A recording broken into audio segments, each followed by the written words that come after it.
warahmatullahi wabarakatuh. Waalaikumsalam warahmatullahi. Izinkan saya menceritakan dongeng yang berjudul Si Kelingking. Di sebuah dusun di negeri Jambi, hiduplah sepasang suami istri yang sudah puluhan tahun menikah. Namun, mereka belum juga dikaruniai anak. Berbagai usaha telah mereka lakukan. Akan tetapi, belum juga membuahkan hasil. Pada suatu ketika, dalam suasana hati yang sangat putus asa itu, sang suami kembali berdoa. Ya Tuhan yang Maha Pengasih, sudah puluhan tahun kami menikah, tapi belum juga dikaruniai anak. Karuniakanlah kepada kami seorang anak, walau hanya sebesar kelingking. Kami rela menerimanya, Tuhan. Apa tidak salah berdoa seperti itu, Bang? Tanya sang istri. Apa menurutmu ada yang salah dalam doaku? Sang suami balik bertanya. Sebesar kelingking, Bang? Tanya sang istrinya lagi. Ya, walau hanya sebesar kelingking, ujar suaminya tegas. Beberapa bulan kemudian, sang istri pun hamil. Suaminya tidak percaya karena tidak ada tanda-tanda kehamilan pada perut istrinya. Usia istrinya pun sudah tua. Namun, sang istri benar-benar yakin bahwa dirinya benar-benar sedang hamil. Ia merasakan ada yang bergerak-gerak di perutnya. Apakah abang lupa pada doa abang dulu? Bukankah abang pernah berdoa kepada Tuhan agar dikaruniai seorang anak, walaupun hanya sebesar kelingking? Istrinya berusaha meyakinkan. Suaminya termenung sembari mengingat doa-doa yang pernah dipanjatkannya. Kau benar, istriku, ujar suaminya dengan wajah berseri. Sekarang abang percaya bahwa kau benar-benar hamil. Wajar saja perutmu tidak membesar, karena janin di perutmu hanya sebesar kelingking, ujar suaminya sambil mengelus perut istrinya. Waktu terus berlalu. Tak terasa usia kandungan istrinya pun sudah genap 9 bulan. Ia melahirkan seorang bayi laki-laki sebesar kelingking. Mereka memberinya nama Kelingking. Kelingking pun beranjak dewasa. Namun tetap saja tubuhnya sebesar kelingking.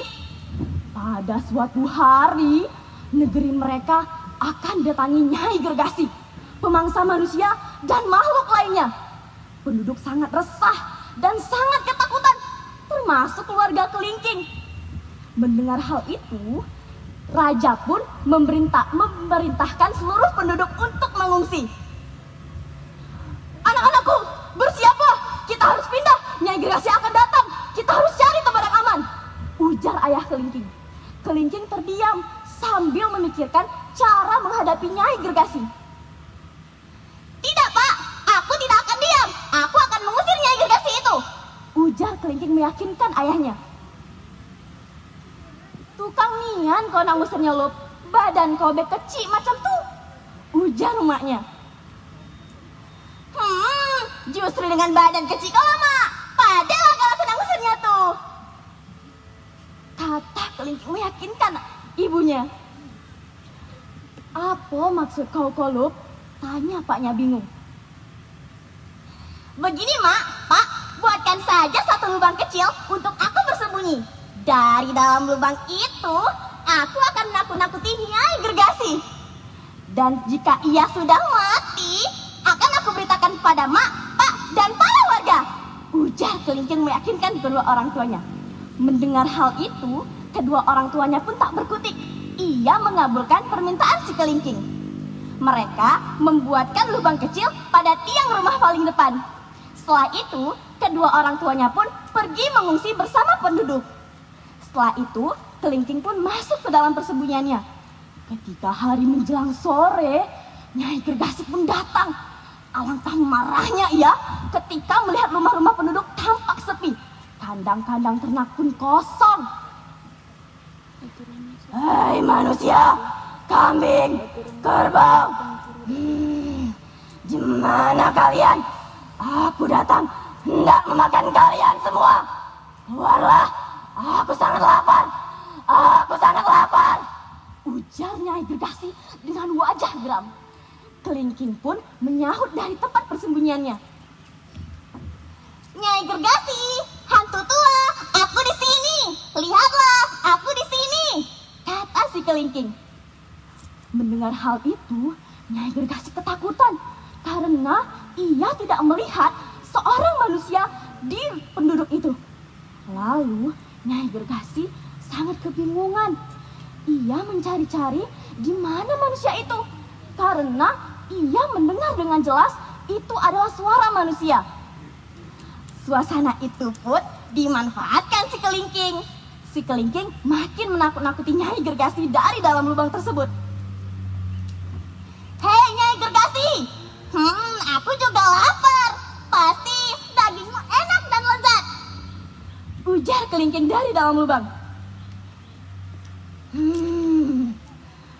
Ada suara manusia. Tapi di mana ya? Bisik Nyai Gergasi pada diri sendiri. Kelingking pun mengulangi bentakannya dari dalam lubang tersebut. Lalu Nyai Gergasi pun makin menjadi-jadi.